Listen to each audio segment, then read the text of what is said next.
मुसलमानों अभी भी वक्त है, बेदार हो जाओ, नहीं तो फिर तबाही के लिए तैयार हो जाओ।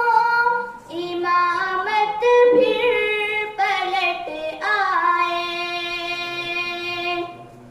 इमामत फिर पलट आएगी, दुनिया मुक़्तदी होगी, अगर आपस में तुम सब मुत्तहिद एक बार हो जाओ, नहीं तो फिर तबाही के लिए तैयार हो जाओ। बनाओ खुद को ए लोगों,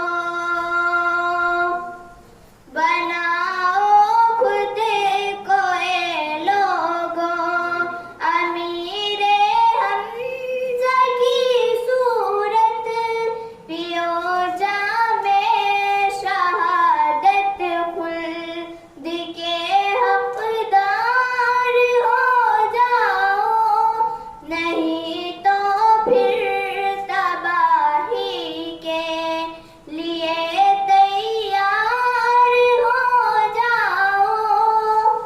बहर